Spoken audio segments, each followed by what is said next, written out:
Yeah, this emergency? The apartment right across from the police station just collapsed. We have a building that's coming down 324 North Main Street. We need the police right now.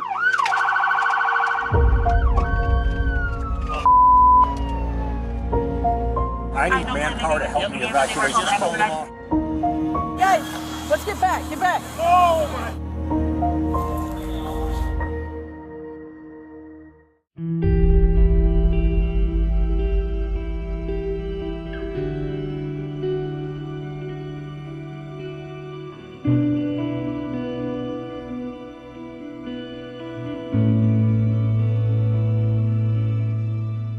Thank you for joining us tonight. 1 year ago, life changed right here in the heart of downtown Davenport.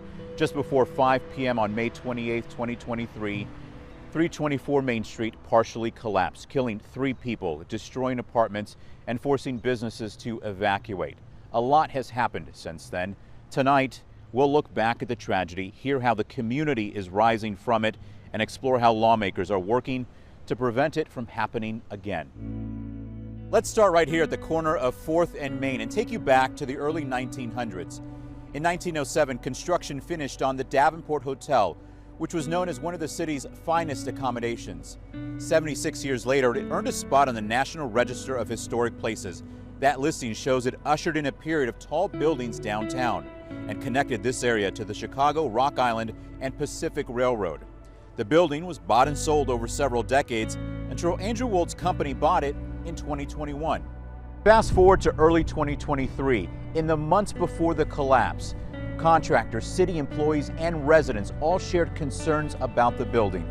Last May, an engineer who previously inspected the building issued a report 4 days before the collapse. It found part of the west wall appeared ready to fall imminently. That same day, the city issued a permit for wall repairs. Days later, a downtown Davenport worker called his boss about the wall, who then called 911. One of my guys was working. He was cleaning up in the back parking lot and said that the wall is bulging out. Okay, we're gonna have fire go check it out and just take a view of the structure. Firefighters were on scene for about 4 minutes, and the city says crews noticed repair work happening. Later that day, city building inspectors arrived and said the work was in line with expected engineer plans.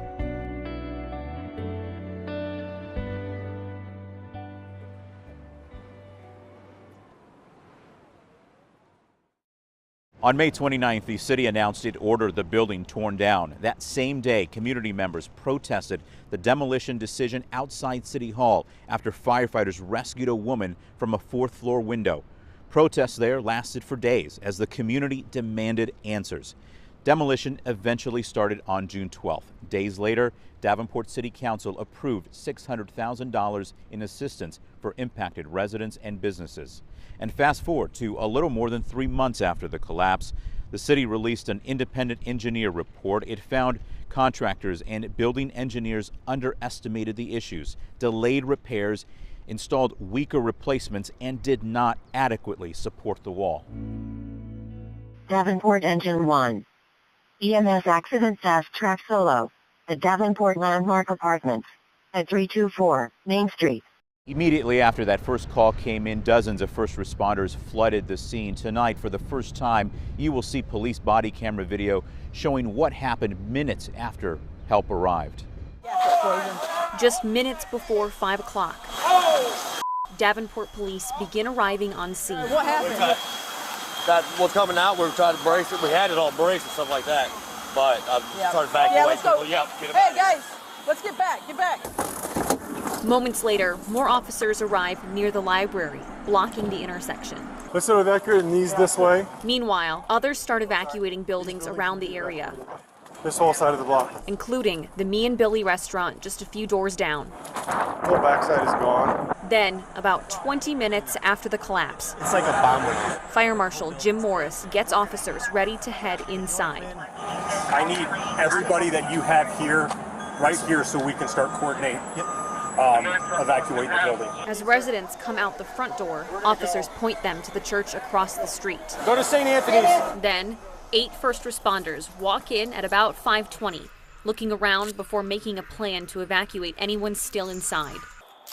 All right. We're going to go to 4 via the stairs, and then we're going to work our way down, banging on doors. And in just a matter of seconds, officers reach the top of that staircase. No, they said it's completely collapsed.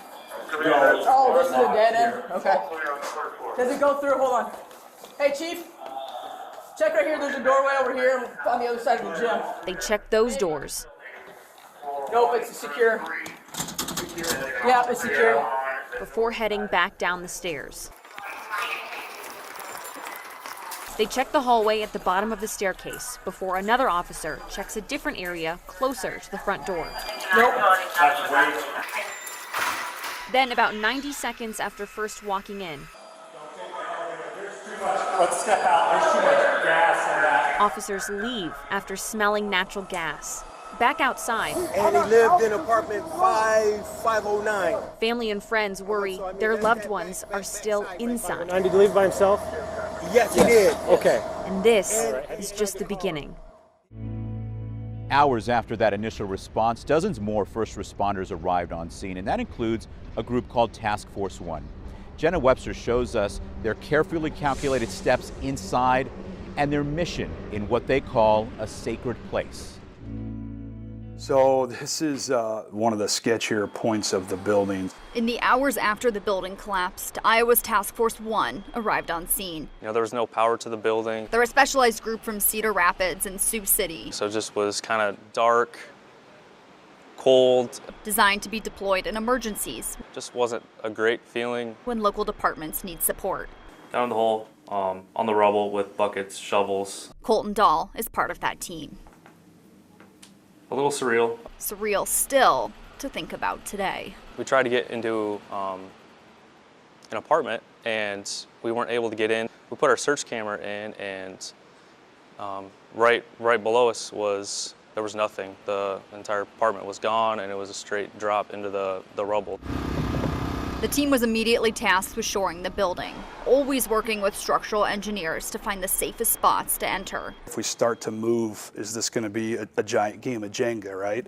We all know how those games end. Corey Archer is the task force leader. Search and rescue crews began going in with dogs. They're mapping exactly where that dog's going, what it's seeing.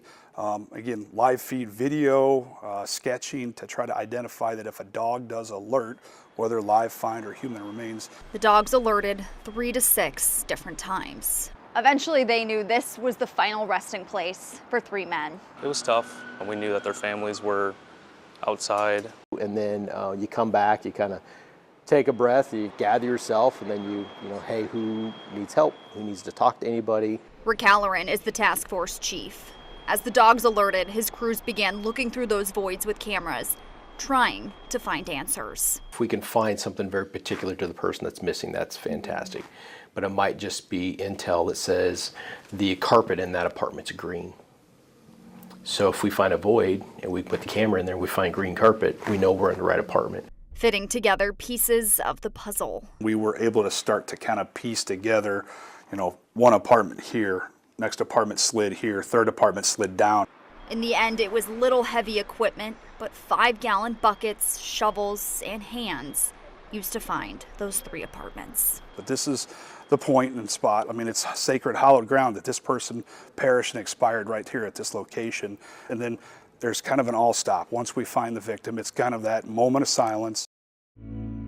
Former residents were never let back in to gather their belongings, and now they are faced with the challenge of rebuilding life. Coming up, how one resident leaned on an important part of life for support and why Vincent McLean is still filled with hope. But first. So it was a lot of mentally telling myself and preparing myself to live.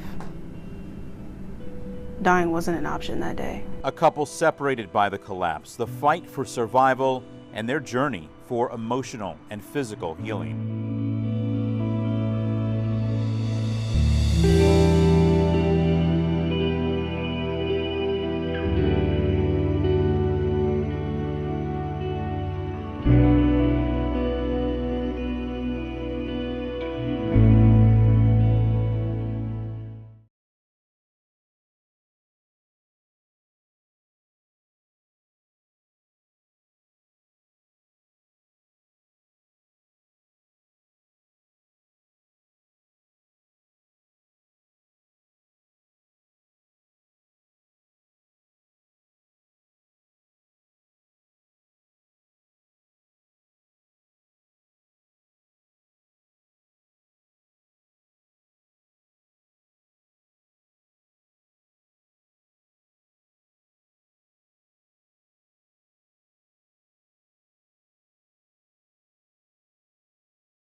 Welcome back. During the chaotic first few minutes after the collapse, many residents hurried outside to safety, but some were still trapped. One woman needed emergency surgery while still inside.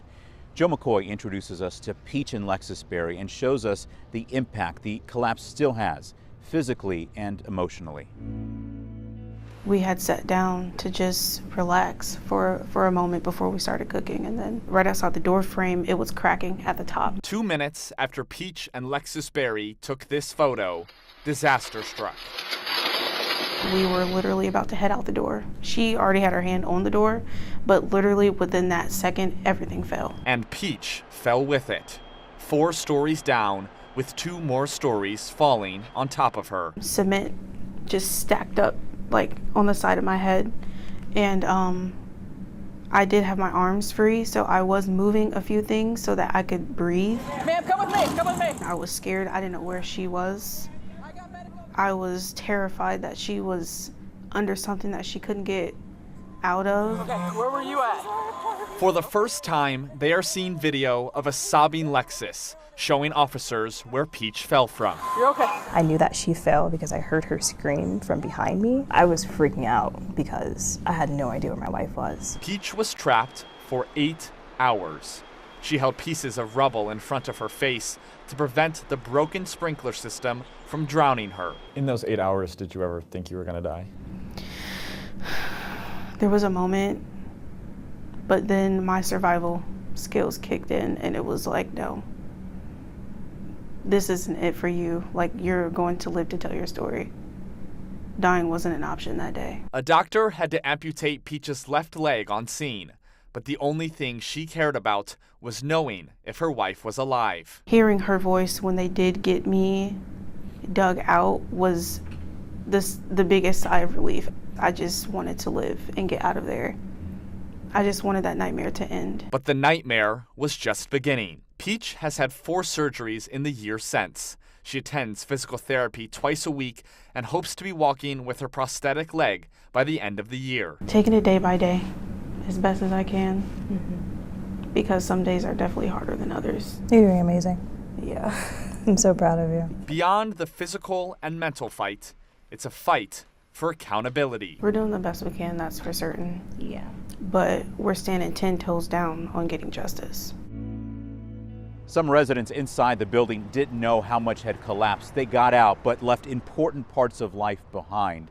Jonathan Fong shows us how one resident rebuilt life a second time and how reuniting with companions gave Vincent McLean hope. I enjoy it, actually, when it's nice weather. Life for Vincent McLean and his dog Kodiak is calm these days. Oh, thirsty dog. But rebuilding his life has been a long journey. She was with me through my addiction. She was with me after my addiction and getting sober and everything. Let's go get the stick. Let's go get the stick. Vincent and Kodiak together 7 years ago when moving to the Quad Cities, and she was there when Vincent could finally afford his own place at 324 Main Street. Where you think everything is going to be okay, where your life is going to get better and you're finally on the right track. Alongside his ragtag family of pets. What's up, bud? They all called Davenport home. Those alarms were going off bad. They're really loud. But just 3 weeks after building up Vincent's hope, his life's journey pulled him down. 911, what's the address of the emergency? Hi, we are at 324 North Main Street. The day the building collapsed, Vincent made a 911 call to help a neighbor get out. There's someone trapped in their apartment. The whole building shook. Give me the apartment number. Can't believe that was a year ago. As the building lay in ruins, so did Vincent. In that moment, separated from Kodiak. So to have her there and to be having to beg people to bring her out of the building, it was heartbreaking knowing that they might not. What's up, baby doll? Now a year later, rebuilding their lives again has been another difficult journey. Vincent says aid from the city and state hasn't been enough. The most they gave us, me in example, was $6 grand. That's it. This economy, $6 grand doesn't go very far, especially not when you have pets and expenses in a car and you need groceries and you're starting from scratch. What? Starting from scratch again, struggling for aid while on unemployment after recently losing his job. $406 a week. I make too much money to get help. After all this time, coming back to downtown is tough. I had to sit out in my car for at least 20 minutes and just kind of look at the empty space and come to terms with the apartment that I had isn't there anymore. But being tough is what Vincent and Kodiak are all about. Days like today when I can go out with my dog and take care of the house, those are small happy moments that make it worth it to keep going. After 1 year, the community still struggles with grief and loss, including the families of those who didn't make it out. I couldn't stop crying because I was hoping and praying that he was not in there. Up next, two families reflect on the collapse, the time since, and the memories of the loved ones lost too soon.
We're taking a call from family members looking for a resident who lives on the second floor. They've been unable to make contact with him. Calls like this came in just moments after the building came down. Ryan Hitchcock, Daniel Prian, and Brandon Colvin died in the collapse. The Colvin family didn't wish to speak to us, but as Jenna Webster shows us, the Hitchcock and Prian families each want you to know about the lives that Ryan and Daniel lived. There's days when May 28th, 2023 doesn't feel very far away at all. Yep. And others where the passage of time has brought so much change, as spring grass grows tall where the building once stood. This is really the first time I've seen it completely gone with grass here. I do try to avoid the area. Scott Morehart thinks of other times instead. And his little chubby body going back and forth. He was a quick swimmer. Everything he did, he picked up quickly. His nephew Ryan Hitchcock lived on the second floor of the building. Scott believes he was taking a nap when it collapsed. Ryan was instantly gone. Scott gave him his first computer as a kid, eventually sparking his career in IT. Just having him show up, seeing him my son had a crawfish boil every year. Seeing him there, he'd show up in his kilt and tell stupid stories. It's day to day. Sometimes you still kind of think the call's coming and it's not. Nathan Morehart used to talk to his cousin every day on the phone while Ryan was driving home from work. I grew up basically under his tutelage in lots of pop culture, music, movies, sci-fi. You know, he was very easy to, be with. Ryan's mom, Linda, remembers his love of music. I'm hoping he's in a happy place now with all the things that he liked. Very, very robbed. Very robbed by it. Nancy Frezza is grappling with the passage of time, too. In time lost getting to know her dad, Daniel Prian. It's been hard. I have my dad's ashes. So I get to talk to him. I talk to him about big things. I talk to him about I miss him. I talk to him saying, look at your grandkids, And I wish he was here, I really do. She met him online when she was 16, but didn't meet him in person for the first time until 2019. The one thing I'm really happy about is that I have a picture of Ezra at 2 months and my dad both taking a nap. Now she's trying to teach her son Ezra about him. Daniel worked in the circus scene and was in the Marine Corps. I want people to remember my dad not as a homeless person, but as a father, as a grandfather, he has family that love him and miss him very, very much. He had a keyboard and he made his own songs and Details and memories held on to, even as time keeps passing. he's creating havoc, I'm sure. Coming up, addressing the collapse on a state level. I don't want it to ever happen again. When we come back, State Representative Monica Kurth explains how legislation passed this year will help victims of similar tragedies, plus her commitment to you when lawmakers return to Des Moines.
As we look back at what happened here a year ago, we also want to look forward, specifically at legislation that could help prevent something like this from happening in the future.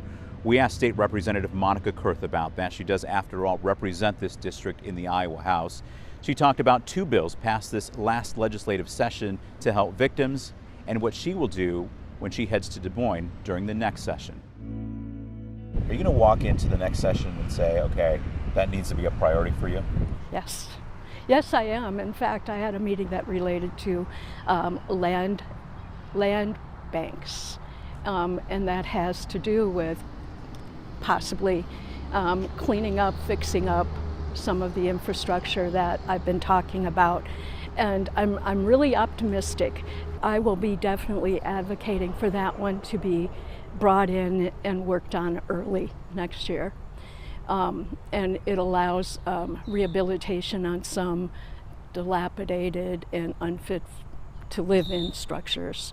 So certainly some of our buildings here would relate to that also. I was on subcommittees for two bills that I thought would be really helpful. The first one raised the amount of individual disaster help from $5,000 to $7,000 for people who made less than 200% of poverty. The other one had more to do with the state responding when a federal disaster is called. So for instance, the derecho or heavy tornado damage. And on that one, it set the amounts that the state could very quickly provide to help offset the damages and get in there to help people. Over the past year, community members have routinely brought up the collapse during public comment at city council meetings.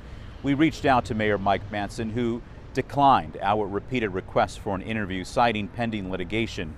However, in a written statement, he says his heart goes out to the victims, as well as their families and friends. Manson praises first responders, state agencies, and charities for their response. He goes on to say, quote, "We acknowledge that open and honest discussion is key to the healing process, and we continue to welcome communication from the public, especially from those personally impacted." We reached out to building owner Andrew Wold's attorneys for an interview. So far, they have not agreed to that request. Wold hasn't made a public comment since last May, just days after the collapse. And we just learned state criminal investigators have completed their report. That report now heads to the Scott County Attorney's Office. That office just down the street from us will decide whether criminal charges are filed. However, we are still waiting on that decision. Thank you for watching tonight. There is so much we didn't get to that you can see right now on WQAD.com. This past year has challenged many, but also brought opportunities for hope and healing. All of it shows this is a community rising.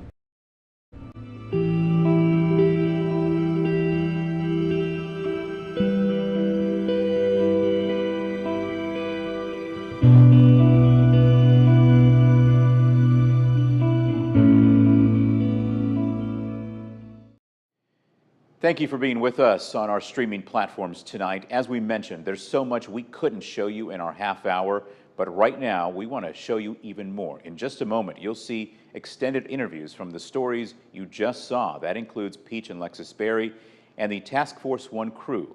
You'll see it first right here on our streaming channels. Of course, you can see all of our coverage right now on WQAD.com.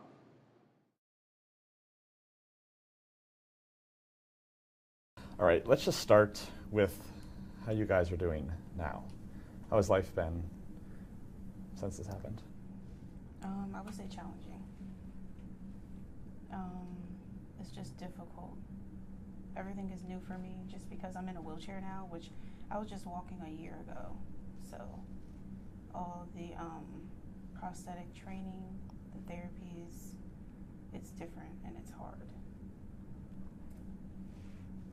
It's definitely been an adjustment. Imagine having like a certain way of life and like everything changes overnight. So there's certain things that we have to do differently, things we have to take into consideration. If we were to go out into the world, like even just going out to dinner, going to museums, we need to make sure that we have an accommodated car to be able to get there for Peach. That everything is accessible for her. If we go shopping, we need to make sure that there's elevators because the average person is going to take stairs or escalators. So we have to make sure that things are accessible for her. And sometimes just mentally held back, intimidated by crowds, overwhelmed by just being around people, because life is, it's different for us. But we do try to find positive moments inside of all the chaos too. So if we do have like a date night or movie nights, things like that. So we try our best to see the light in a very dark time. Yeah.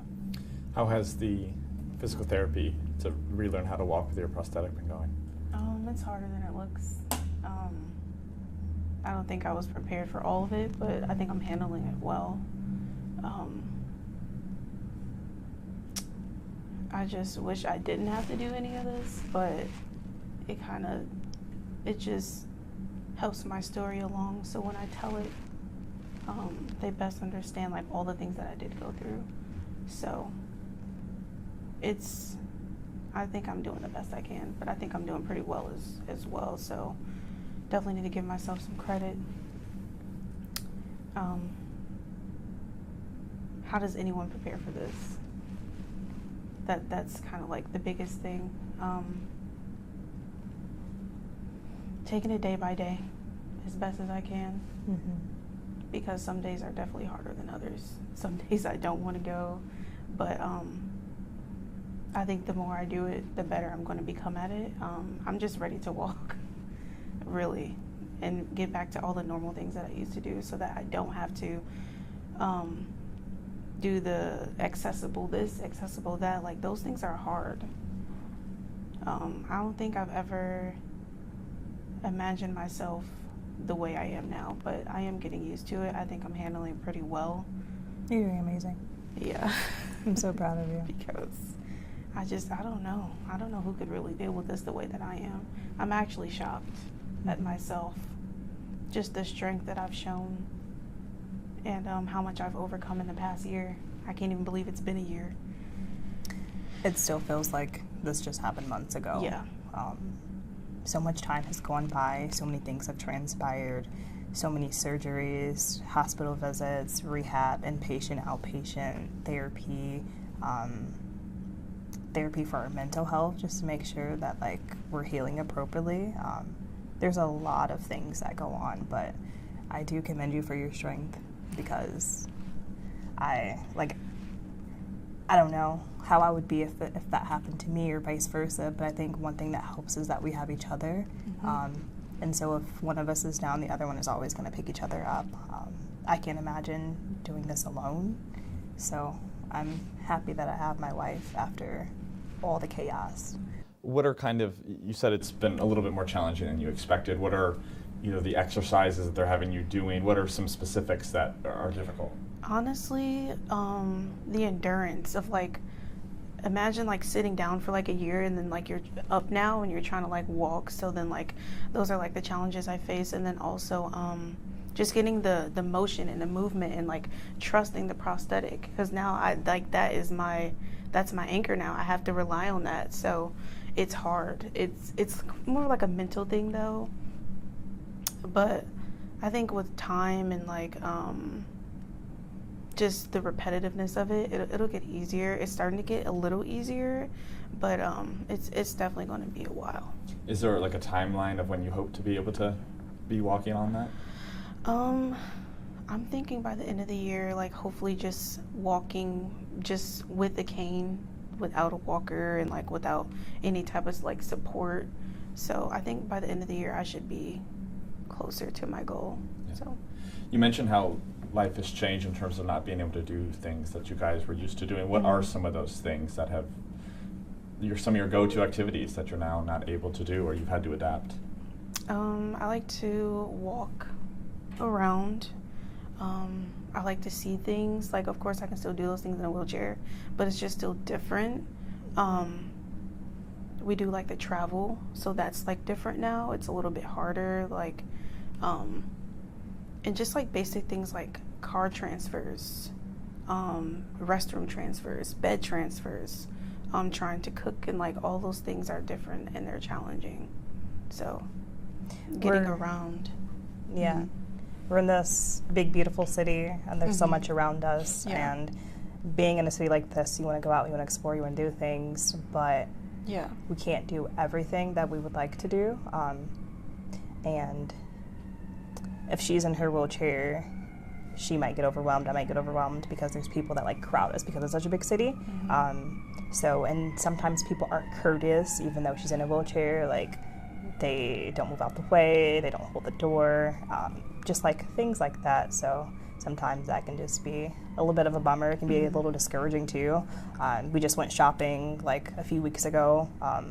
The store had elevators, yes, but the store was really small. So just us shopping, getting through aisles, looking through clothes with her in her chair is challenging. And people are not courteous moving out the way. So it's really different. How has your guys' work life changed? It's different because now I don't really want to do what I love. I'm still trying to just get the gist of everything and all the changes. So I was a nail tech, so it's different now. I don't really want to do that. I want to do different things. I'm just heading in a different direction completely.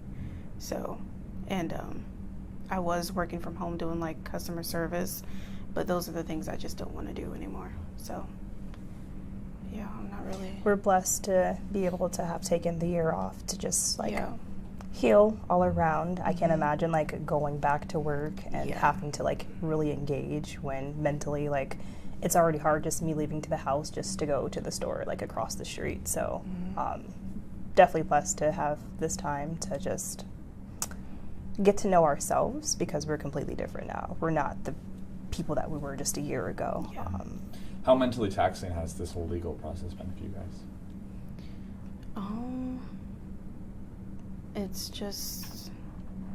It's been hard, difficult for sure. I just want those who are accountable to be held just that. I just don't see any other way for us to have peace if justice isn't served as far as accountability. So I feel the city's pushing back really hard. So with so many stops and delays, it delays everything. It delays our healing process just to find closure, to find justice. as much as it gets delayed, it's like the longer we have to like dwell in what happened to us, the longer we have to talk about what happened, relive the events. So I think we're just finally ready to get to a place to where we do get that official closure. We get closure for us and for those that aren't here that didn't survive the collapse. Justice for them, just knowing that all that had something to do with the collapse, every single one of them is held accountable, because it's not okay what happened, and there are people that lost their lives that can't speak for themselves. Their families can advocate as much as they can, but because we were affected so badly too, like, we want to advocate for them and make sure that like people know that this isn't okay, and we're fortunate to be living right now. Like, that could have been us, it could have been anybody. So let's go back to that day, May 28th of last year. Take us through what you guys were doing before this happened. What was your day looking like? A normal day. Yeah, we're about to cook dinner because that's what we do. Like, we cook, like, we're big on like cooking and soul food and like that type of stuff. So it was literally we just ordered groceries. We're about to cook. We were actually just had put them away, and then we had sat down to just relax for a moment before we started cooking, and then things started to detach from the walls. The walls started to separate. So quickly. Quickly, it was like quicker than we could even like grasp what was going on. Yeah. And it was just like the noises, the sounds of the building like crumbling, and we had no idea. Like, we didn't have central air. We had to have a wall unit. So like we turned the air conditioner off and we were like, what is that noise? Yeah. And then so we just felt like something was off. And so we just... So you started to hear like creaks before the whole thing came back. Yeah, yeah. It was like a crumbling sound. Almost like if you hear rain hitting the ground or hitting like the roof above you, like that's kind of the sound that's similar to it. So like when it rains now and I hear that sound, it's an automatic trigger because in my mind it sounds like the building's crumbling. So take me through the image of you guys are in your apartment. Are you sitting next to each other? Where are you guys positioned? We were sitting next to each other because we were sitting on the couch, and she noticed that the wall next to the couch was starting to pull apart, and so she kind of went over there and looked at it, and I wasn't really thinking like that was going to happen. I just like, okay, that's weird. That's something we definitely need to bring up to those who, need to be told. And before we knew it, the above the bathroom, like right outside the door frame, it was cracking at the top. It had never been like that before. Like, I captured that on my phone, and it's time stamped, and I think it was like 4:52, 53, and we literally had like 2 minutes after I took that photo before everything just fell. There was a window that never opened that was open. Everything was and it was like a gap this big, and we were were like, how? I'm like, did you open it? She's like, no, did you open it? I was like, no. And like, all the windows just started to like shift, like it just didn't make any sense. Yeah, we didn't have time to grab purses, put shoes on. No. We were barefoot. I still had on like just like shorts and like a basic t-shirt. Yeah. And but once we realized, she ran across to grab one cat. I grabbed the other cat because I actually had just gotten her a kitten like a week prior. So I grabbed the little kitten, she grabbed our 4-year-old cat, and we were literally about to head out the door. She already had her hand on the door, but literally within that second, everything fell. I was already down with the kitten still in my hand. I do remember watching him just fall out of my hands though as I was going down in the building, as it was falling. So you fell with the building?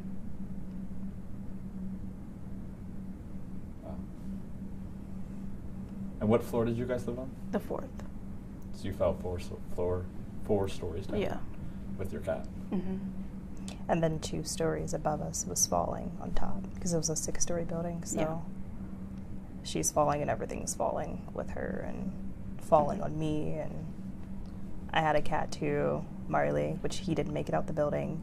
and I was at the door, and as everything like fell from above me down, he slipped out of my hand into the corner of the door, and then everything just fell and I couldn't grab him. So I like watched him slide, knowing I couldn't save him because I didn't even understand what was happening. I didn't even know if I was gonna make it out the building. I knew that she fell because I heard her scream from behind me.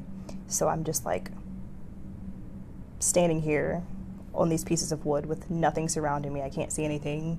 It looks like I'm in the clouds because there's so much dirt and debris just everywhere. I had to pry the door open because everything was shut. I almost thought I wasn't going to be able to like get out of the door. I don't even know how I made it out the door. And somehow I had like my phone in my hand. I don't even remember like how. I didn't have anything in my hand but my phone when I got out, and I got the door open, and I like was trying to dial 911. But I think I was in shock of trying to catch up on what was going on. There was mud, debris, just wet, just gross. I got out the door and like I looked to the left, and there were people like peeking out of their apartments, confused on like what was going on. And I was just yelling like, building just collapsed, like you guys need to leave. And they just like stared at me, not understanding. I'm like, okay, like can you guys see me? Like I know I'm alive. And so I thankfully like we were on the end, so I was closest to the stairway, so I was able to get out. And the crazy thing is the door that I like went out of is the same door like the firemen like went in and like around the corner to get to her. So knowing that like I left the building and she wasn't too far away from where I was just. How much space was there, Lexus, between, you said you kind of had your hand on the door. Was there between, like, you had a floor to stand on and you had empty air? Yeah, there was, I mean, I'd probably say there was like this much floor left and me standing on it. And like everything else, I mean, there was nothing left but the door and where I was standing. And if I wasn't standing where I was, if I was just a little bit to the left, a little bit to the right, like I would have fell with her. So as much as she's a miracle, I'm a miracle too, because I was able to walk out the building standing, because I can't imagine us both really hurt, because one of us needs to be there for the other person. So it was a lot to take in that one moment. Yeah. So Peach, you fall with the building. Just take me through, if you remember what you were thinking, or were you just take me through that? I remember everything. Yeah. Once I fell and everything kind of just settled, I couldn't move my legs. Like both of them were just pretty much crushed. And then I feel like I just was in complete shock. I could not believe what just had happened. Number one, I was scared. I didn't know where she was. I was terrified that she was under something that she couldn't get out of. I wasn't really worried about myself in those moments. I was more so worried about her and our cats, because like they are my family. So I knew that I was still breathing, but I just was terrified that she was not. And there was a lot of water pouring down on me, and it was a lot of metal, and I had cement just stacked up like on the side of my head. And I did have my arms free, so I was moving a few things so that I could breathe. And then I was able to reach down a little bit and like tap my thighs to see if I still had movement in my legs. And under my feet, I felt a lot of debris, and I was scared to move, but I had to do just a little bit of movement so that way I could just help myself breathe, because there was a lot of water coming down on me, and I was somewhat drowning in that water that was pouring on me because it was just endless. So I had to pick up like different pieces of debris around me and like hold it over my head so that I could breathe. And then I do know that I was in and out of consciousness. So I remember that day. A few things I remember. One I remember is it was extremely hot. Yeah. And I remember the fire alarm would not end. And I just can't imagine. I mean, you must have been in agonizing pain. Yeah. hot as can be, Mm-hmm. and a fire alarm blaring in your ear. Mm-hmm. It was a lot, and they say that I was in there for like 8 hours, but like because I was in and out of consciousness, it didn't feel that long, but then it did at the same time. I just wanted to get out of there because it's like the more I was getting dug out, I feel like the more I was just really tired and just... Digging yourself out? No, when the fire department showed up, like when they were digging me out, I was just grateful enough to be conscious when they arrived to yell that, you know, I'm here, because I know there were others that could not. So I was very fortunate enough to be able to have some type of vocal left in me, because I was mainly yelling for her to see if I got any type of response, to see if she was even still in there and conscious. And it was very hot, and I was just soaked in debris and just dirt and filth. I was completely drenched in water, of course, and hearing her voice when they did get me dug out was the biggest sigh of relief. At that point, I didn't care, because once they did have to amputate on the scene, I didn't care, because I just wanted to live and get out of there. I just wanted that nightmare to end. So I was already departed from my leg mentally in that moment when they had to amputate. And I'm assuming there was just so much rubble on top of you, they felt like they couldn't move enough of it to get to your leg. Yeah. I was still kind of pinned down a bit. They were able to get one leg free, but the other one, it was still pinned down pretty good. So had they moved anything else at that point, all of it just would have fell on top of me. So I'll take not having a leg and being alive than being taken out the way that I would have been. So in those 8 hours, did you ever think you were going to die? There was a moment, but then my survival skills kicked in, and it was like, no, this isn't it for you. Like, you're going to live to tell your story. So it was a lot of mentally telling myself and preparing myself to live. Dying wasn't an option that day. Alexis, I want to play a video for you, if it's okay. We have some body cam video from police officers when they first see you. I just want to play that for you, and kind of bring you back to that and what was going through your head as your wife is. You don't really know where she is at this time. Ma'am, come with me. Come with me. I got medic over here. Come on. I'll get you over there, okay? You're okay. I remember the officer. Okay, where were you at? Okay. In the middle of the building. Okay. You're okay. Yeah. I'm trying to get over to medic. I don't want anybody going through there, including you guys, okay? We've got gas. I know.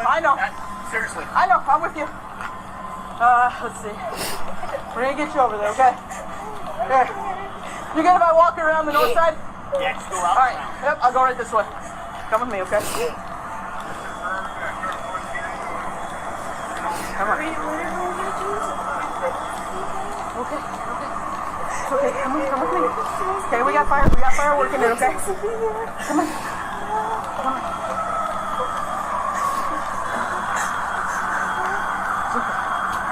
What happened before it collapsed? Did you hear anything? Yes, we heard the cracking, and I was at the foundation. The foundation was separating, and we seen it. We kept hearing the noise, and we were like, did you hear an explosion or anything like that? Yes, it happened. Watch your feet. And it started separating, and then we tried to grab our cats, and we were out the door, and it just fell in. Okay, come on. I'm gonna take you over to medic, okay? Come on, ma'am.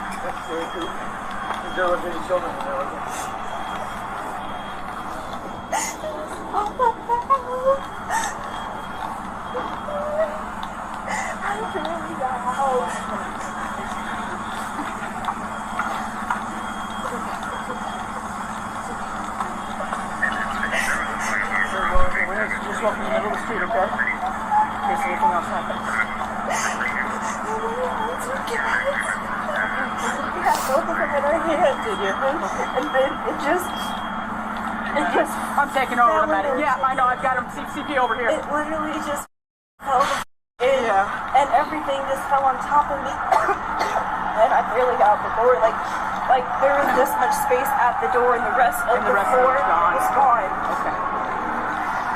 All these people are residents right now. We're chasing them up to the church. Yeah. Okay. I got one here for you.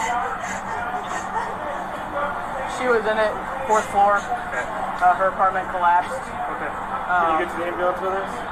She's walking okay, but I just wanted to get her checked out.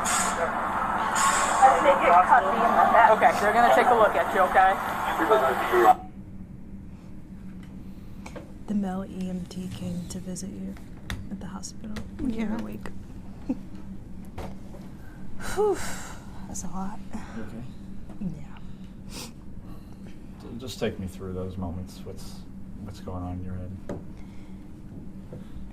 I remember everything so vividly, and then to see it is just like mind blowing, and to see the like condition I was in, just covered in. So I was freaking out because I had no idea where my wife was, and oh my goodness, that's a lot. That's a lot to take in. And you remember things, but to physically see them from a different perspective is... I'm like lost for words, because I'm just happy that like people were there to help us and to be there for me, to comfort me. And like when I came out, like so many people from the community were like already there because they were just in the area and they seen what happened. So to have that comfort and not like come out of the building like alone, I feel like was really helpful, because I was in a lot of shock. Do you feel like that they took care of you that day? Yeah, absolutely. I'm grateful that I was very persistent on like, she fell, I know she's in there. I had a feeling on where she was, and I knew, it's like we've been together for so long, I could feel her presence and know that she was close, and I knew she was okay, but I needed to like physically see it and hear it. Thankfully, they allowed me to be close to the scene and communicate with me. So like as they were going in and out of the building, they were communicating with me, telling me they found her, and then a little bit later, we found her, but she's stuck, we can't get her out. They possibly thought that they might have to amputate both legs because they were pinned, because her residual limb right now is very damaged. Even though she still has one leg, it's very damaged. And that just took so much just healing it by itself. But to know that she possibly could have lost both legs is a lot. And that would have made things just even more harder for her. But they didn't give up, and I'm happy that they didn't. And they were able to free one of her legs, and like they came out and they told me they got one, but they just couldn't get the other one. And so they said like, we're probably gonna have to amputate it, and I was okay with it, because I wasn't gonna be selfish and say like, no, you can't. I knew that she would want that to happen if that meant that her life was gonna be saved, as she said, which is, so it was important that they did that because it saved her, and I'm happy that I have her. I'd be lost without her. Like I can't even imagine life without you here, so, and Peach, did you break any bones in the fall? I did not. Wow. Not one bone. It's freaky almost, because how right. surrounded with so many things that fell that were heavy. It's a miracle. That is unbelievable. That's unbelievable. What type of pain were you in as you were laying there? I know you said you were so aware, trying to, I find it amazing that you have the wherewithal to put, rubble over you so you don't drown. What, were you screaming out? I was yelling for help, just so that I did hear the fire department, And so when I heard them come in, I did start to yell for help because I wanted them to know that I was there and alive. And I wasn't in a lot of pain, like not like how people would think.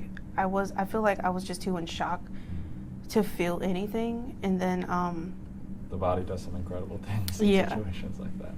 And so waking up from being put in the induced coma because my body was going through entirely way too much. When I did come to, I wasn't in pain either. I wasn't in pain, not up until I got the third surgery. Then I was in a lot of pain because I think that my right leg had just gone through it at that point after all the surgeries that I've had. But I feel like I was still in shock. Even when I woke up, I was still in shock. So I really just didn't feel anything. I was numb to everything. What are the 3 surgeries that you've had? What has that process been? So the amputation, like as soon as I got to the hospital from the building site, I went straight into surgery. So they cut a little bit more off so that it could be even and so that it can heal correctly for my left residual. And for my right leg, I had surgery on that because it was pretty damaged and bruised, and they wanted to make sure like all the debris was out and I didn't get any more damage to that. So then I got debridement because it was pretty much just dead skin on top of everything. And then I went to Northwestern and got 2 more surgeries on my right leg. And for the first surgery was they had to go in again and like clean it out completely, and then I got a skin graft. So those were all the surgeries that I got. How much strength do you have in your right leg at this point? It's pretty strong, especially now, but at first I couldn't even stand on it at all. And then it gradually got better, but now it's very strong. And I use it a lot to lift myself and to help myself. So, what was that moment like 8 hours after when you guys were reunited? You both knew that you were both alive and that. She didn't. We technically weren't like reunited consciously until a week later. Wow. Because you were in a coma for a week. Yeah. Wow. As soon as they took her out the building, they had sheets around the bed so like no one could see who it was or like the condition she was. I couldn't even ride in the ambulance. I don't think I needed to like see that anyway. It'd be too triggering. But then I got to the hospital. It's like midnight. She's in surgeries. I don't think she came out of surgery until like 3 a.m. or so. And the doctors came out and told me I can finally go up to her room in the ICU. And so when I first seen her after like being reunited and not knowing for those 8 hours, she was in the induced coma, looked completely different, very swollen, bruised on like every inch of her body, cuts, bruises, scars, almost like unrecognizable.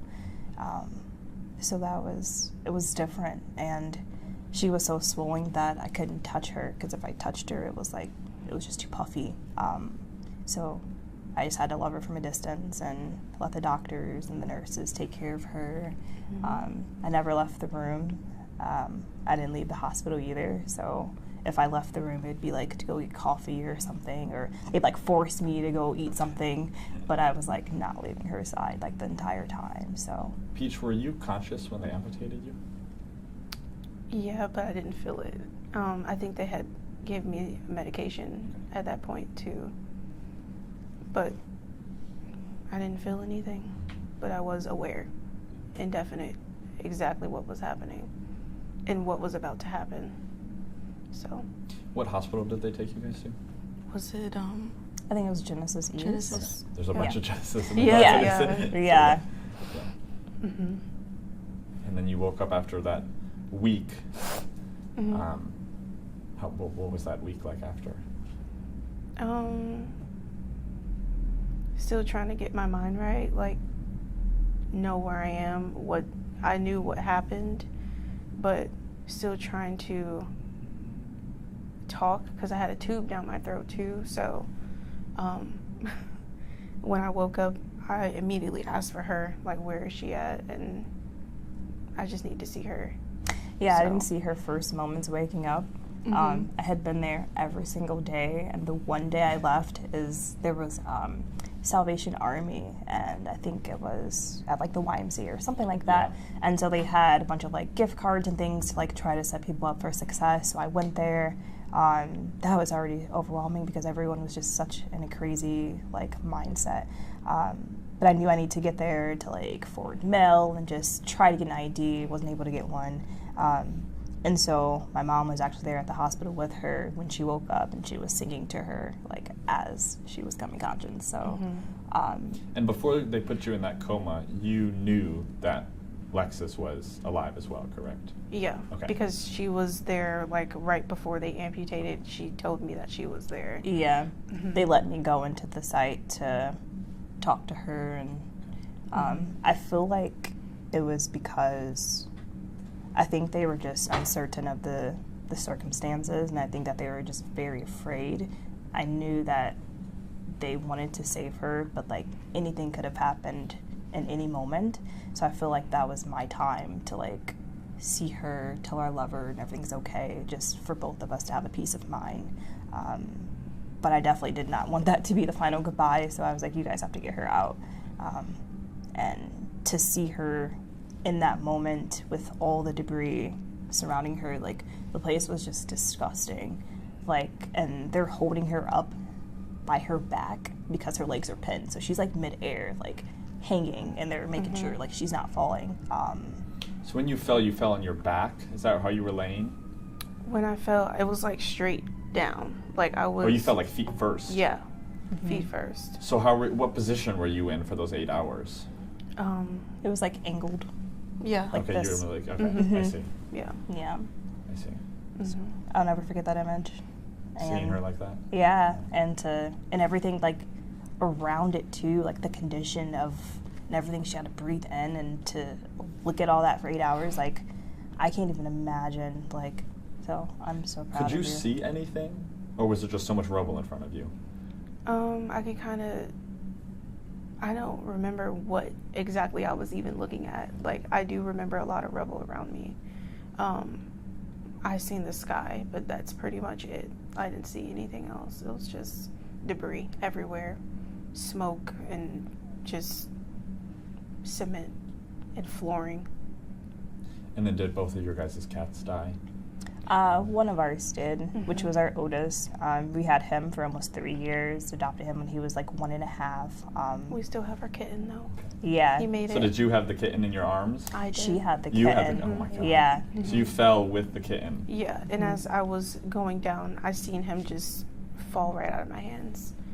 And he was actually still trapped in the building for 5 more days after that.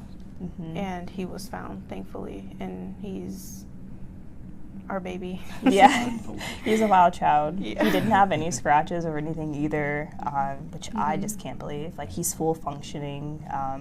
He's so crazy. But he's been our emotional support. Yeah, exactly. We all were kind of like just miracles coming out of that building. So, is there anything else you guys want to add about how your life has been this past year? How you've been propped up either financially? I know obviously you guys moved here. How you guys have just kind of tried to start this new life in Chicago. Yeah. Our community has backed us up 100%. Like, they have rallied for us, they've supported us, and I feel like that's how we're able to make it. You know what I mean? Knowing we have that support back home, even though we can't physically be there, to know that they're still fighting for us and for everyone in that building is really important, and it meant a lot to us. We're doing the best we can, that's for certain. Yeah. But we're standing 10 toes down on getting justice. Absolutely. That's not going to change, and we're not letting up. And I know you guys mentioned how almost going back to Davenport is almost like a trigger for you guys. You guys have no desire to go back. No. Not at all. If we ever had to go back, I feel like it would just be, it'd be so different because we grew up in the Quad Cities. We grew up on the Illinois side of Quad Cities, and we moved to Davenport, like, only lived there for maybe like the last 3 years. And so, because it's such a small city and area, everyone knows our story. So I feel like if we were back, we would be recognizable, and everywhere we go, I feel like people would notice us, and they would either like say something to us or comfort us, or they would just kind of look in the distance and be like, is that them? So it'd be too much attention. It'd be so different. It'd be a constant reminder of everything too, and we want a fresh start. So how many years were you guys married before this happened? We were together for 10 and married for, what was it, About 2 around that time? No, we just got the next year, but I'm saying like yeah, around that we got time. married in 2020, July Yeah. 2020. So yeah. How has this grown you guys closer as a couple? Extremely closer. Yeah. We've always been close though, like we've always just had each other, so this is just something else to just bring us even closer and closer and closer. Yeah. And how did you guys meet originally? Church camp. Right. We were best friends for a while, and then as time kind of gradually went by, got a little closer. So, but she's my best friend, and She's my best friend. Yeah, I feel like that's important in relationships because that's how you remain close to each other. You have to have that friendship first, and to get grounded, and then love comes after, and everlasting. So I'm ready to spend the next 70, 80 years with her. A walker and. How old are you guys right now? I'm 28. I'm 25. Yeah. So we got a long life Yes, to you live. do. Yes, you do. Is there anything else you guys want to say? We're here. We made it. Standing strong. And we look forward to the future because we know that it's going to be bright. We just have to get through this time, this transition, and once we finally get justice, we get closure, we're excited to live our lives because we got a second chance at living, so we're not trying to mess this up. Want to explore, want to travel, we want to give back, set up nonprofits, and just give back to our community. So we're really ready for the future and what it holds. Thank you guys. Yeah, thank you. In your role, kind of what were you responsible for doing when it came to this specific instance for you guys? So as the task force leader, like day to day, we're just kind of in that management of the task force. We talk about training, things of that nature, onboarding new members. The day of the incident, when we typically have a USAR deployment, based on the scope of the mission, based on the directives that were given both by Homeland Security, the state of Iowa, and Incident Command that we're responding to, that tasking can allow us to break up into different segments. Obviously, with the structural collapse, this allowed us to do search and rescue. Because of the depth and the scope of that, especially within a metropolitan area, normally we wouldn't have an operations division. It's actually covered by a rescue manager, and really the task force leader is kind of that day-to-day operational period. With Chief Halloran and myself going in conjunction with the third task force leader, we were able to kind of dissect that down a little bit more than we normally would. So my mission or my operations for that time was kind of in that operation. So I directly collaborated with the rescue manager and kind of oversaw the direct boots on the ground with supervision from Chief Halloran at the task force director position. What was your first thought when you first arrived in Davenport? So obviously with our younger members and social media, they are very good at knowing when things happen pretty quick. And so when I first knew of the incident, I was actually sitting in a baseball dugout in a championship game of a 12U baseball game. So of course my phone's going off, I'm looking at the photographs.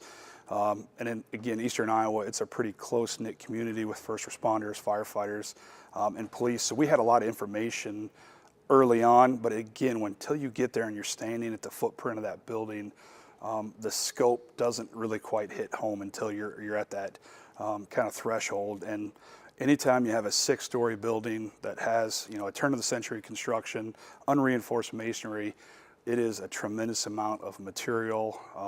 It's just a very, very large problem at that point in time, and you're the one that's supposed to fix it. So it's pretty awe-inspiring, it's pretty surreal. But again, when we have the teamwork, the collaboration, and the people that we have, you can pretty much tackle about anything. It's just, you just got to take it at one step at a time and do what you've been taught to do, kind of move through the process and move through the training that you've been taught and kind of tackle one problem at a time. What was the first problem you guys had Well, quite honestly, the first problem is just transportation, right? So within our agreement with Homeland Security, we try to have boots on the ground anywhere in the state of Iowa in less than 4 hours. So one of obviously my initial concerns is getting our personnel and equipment, and we're deploying at 11 o'clock on a Sunday night on a holiday weekend. So getting those members safely to the theater to actually put boots on the ground and start working, like that's where my mind initially, if we can get all of our people, all of our equipment there safely with no major mishaps, like that's that first step. That's a huge win. And then once we get there, really it comes down to we need to kind of, so we don't operate independently. So that's a common misconception is that Iowa Task Force 1, we're kind of the state's multi-tool, that Gerber tool. So we always operate under the umbrella of the local authority having jurisdiction, incident command. So getting on scene, connecting with those folks and really going, hey, we're here to help. What can we do for you? Once we kind of establish that collaboration and that groundwork, it really goes into like, what are our problems? So obviously we have had a structural collapse. How many people are unaccounted for, lost, missing? Do we have any reports of victims trapped? And then doing that structural assessment to make sure like, okay, this building has found its temporary equilibrium. Are we still there? If we start to move, is this going to be a giant game of Jenga, right? We all know how those games end. So being very cautious, very concerned with that, and then working in collaboration with our structural engineer in conjunction with other structural engineers, making sure we kind of have a pulse on this building to see what it's actually doing in real time.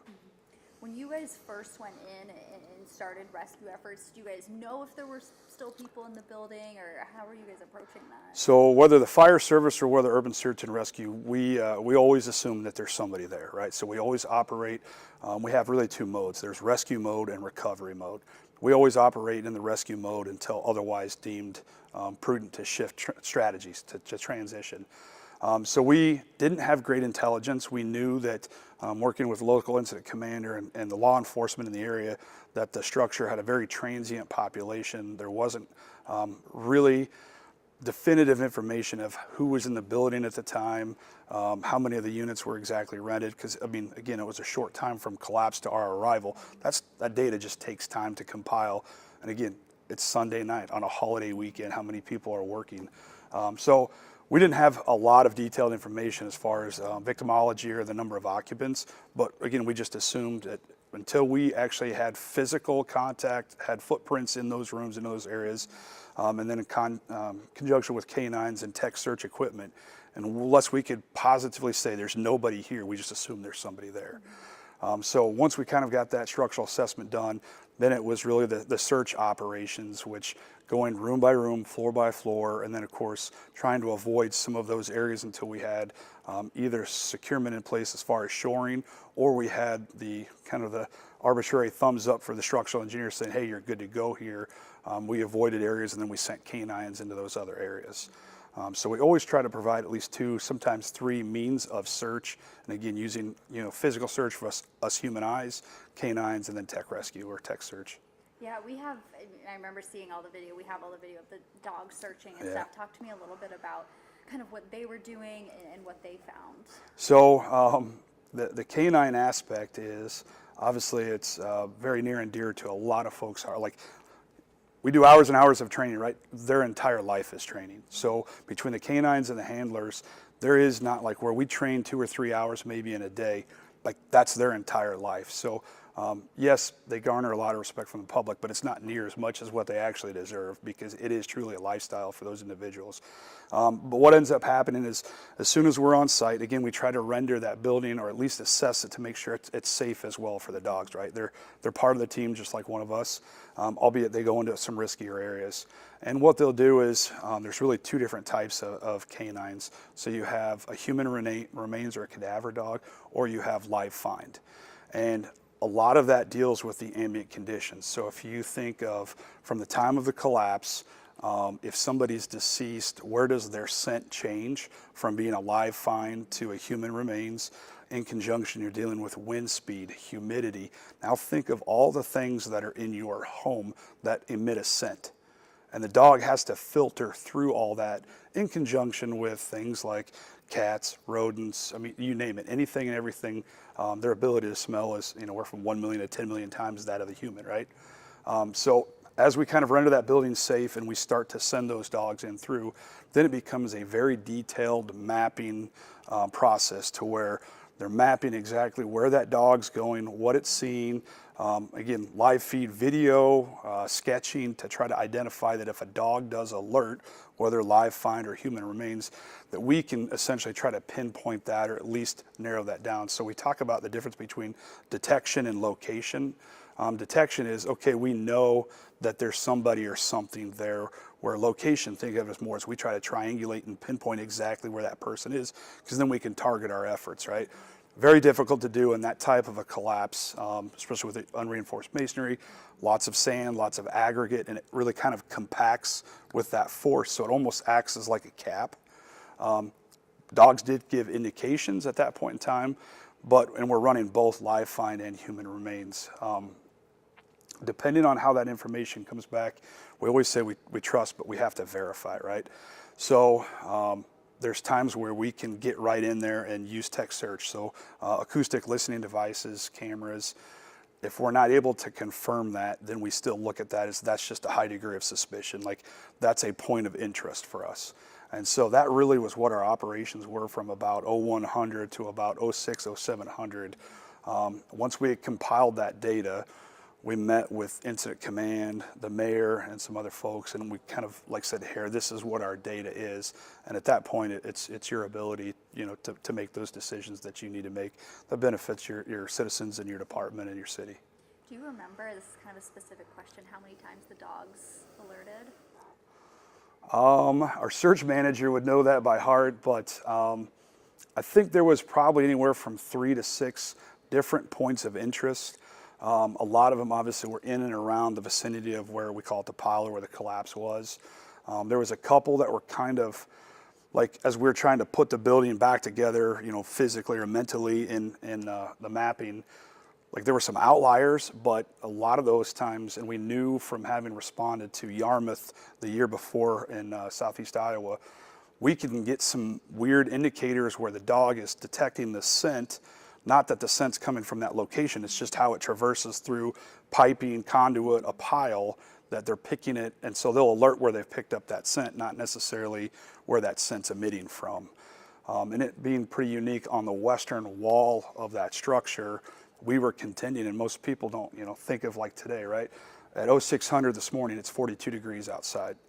At 5 o'clock today, it should be somewhere around the mid 70s. So that 30 to 40 degree warm up also changes how that scent emits and how it evolves from a live find to a human remains scent for those dogs. And so there's a lot of variables. It's not an exact or perfect science. A lot of it's just skill and instinct, but where their points of indication were ended up, as we kind of transpired through the next week, we're pretty much spot on in those locations. You mentioned you guys go in as it's a rescue effort. At some point it moves to, unfortunately, a recovery effort. How hard was it knowing that it was a great question. I know you guys have spoken to chiefs, so most of us being full-time professional firefighters, we pride ourselves on being high-speed, low-drag individuals that do whatever we can to, we call it making the grab, or doing a code save. Whatever we can to save that life, we're willing to do that. But it is very much kind of that, you feel like an immediate loss, like we didn't do what we should have or could have, or we just kind of felt like we were behind the clock, if you will, when we switch those gears. It doesn't mean that we let down and we slow down. It just means that we kind of have that tactical consideration. We come together and go, hey, we know we're willing to risk a lot to save a lot. But at this point in time, when we're 72 hours, 96 hours into this, it's like, okay, gentlemen, now we need to understand, like, yes, we're still going to do exactly what we need to do. We're going to be technically sound, but you're going to see some more redundancy and layers of safety versus maybe sometimes we would essentially expedite that a little bit more when we're in that recovery mode. So you can see it. It's palpable within our technicians that you can see them, not that they're defeated, because now the mission changes, right? So the mission isn't life safety and rescuing those. Now the mission changes is to recover that body, to provide dignity, to provide closure to the family. And so there's just a small window, but you can, if you know what you're looking for, you can see that shift in them. And then it's just, 10 minutes later, it's back to business as usual, but we'll provide some more administrative steps in there to make sure we're not, risking anything too much additionally than what we normally would have. How long had you guys been there when you realized that you guys were making the switch? This one was pretty unique in the fact that we were there, and then we kind of came back, and then we were asked back. Really, in that transition, probably the first operational period after being back there, we, especially with the canines, provide indication. We knew, like, okay, yes, there's people here, but those live finds had switched to human remains. So again, working with the dogs, understanding, now we have more detailed information coming from PD law enforcement and incident command on site, that us even going into it, it's like, okay, we're going to stabilize this building as best we can, and we're going to do that recovery operation and provide. And so what that allowed us to do is, part of it is the planning aspect. In working with the rescue manager, we had ordered a pretty significantly large lumber package for shoring, because we knew if we were going to spend an extended amount of time in this building, we were going to have to render it safe, which would require a tremendous amount of shoring operations. So we had already kind of made that switch en route back the second time. But the guys that had deployed on that Sunday night into Monday, and the same guys that deployed, it wasn't exactly the same group. It was a lot of the same ones. You could tell that shift, but the mission in their mind had just changed. It's like, okay, we're going back. We're going to finish this thing out and see it all the way through as best as we can. We knew that there was a potential that, if we only recovered 2, there was a potential that we couldn't get to that third one based on the stability of the building, and we may not be able to do that, but we already made contingency plans for that as well. And obviously, guys would have been pretty upset if we couldn't complete the mission, because then it's, 2 different things at that point. But they're very good at what they do. They're very well-adjusted individuals, as much as we joke, but they're very committed and passionate. And so most of the time, for us to move on, obviously we need that win, and sometimes in USAR you just don't get that win. I guess my last kind of question for you, how difficult was it searching through that rubble, both emotionally and physically, to find, where those 3 men were? So it's pretty unique in the fact that, we do firefighting and we search in the dark, zero visibility, high heat, things of that nature. So they're ingrained to search, and it's a passion for them to search. However, doing it in the USAR capacity, it's kind of like, what I've said earlier, is you just solve the problem that's in front of you. And so it's hard for people to understand that we have millions of dollars of equipment, hundreds if not thousands of hours of training, and sometimes it comes down to a little garden trowel and a 5-gallon bucket. And so quite honestly, if there's big pieces to pick, right, we'll bring in a crane or heavy equipment and we can make those picks. But we call it delayering, because that's exactly what it is. We take the big pieces, try to move those out, and then it is meticulously searching through, everything from the size of a brick all the way down to sand, to try to find any human remains, any sort of sign that, hey, this is exactly what that indicator was, this is where this person was, or this person is. And then also understanding, like, this is maybe not their final resting place, but this is the point and spot. I mean, it's sacred, hallowed ground that this person perished and expired right here at this location. And so it's amazing to watch how they're very meticulous, very considerate how that happens. And then there's kind of an all-stop. Once we find the victim, it's kind of that moment of silence, depending on the local jurisdiction and AHJ, how they want to manage removal of that, but it's very dignified, and usually the medical examiner is brought in, and then we document it, because depending on what's going to happen in the future, we have that. And for that, it's like, yeah, it's difficult, but that's that closure also for the family, but also for those technicians as well. And the unfortunate aspect is they've had a habit of doing that, whether it's been down at Yarmouth, removing from a grain silo. We've done it multiple times out of rivers. I mean, unfortunately, over a 30-year career, that happens a lot. I don't want to say that they're calloused to it. It's just that they're trained to do it.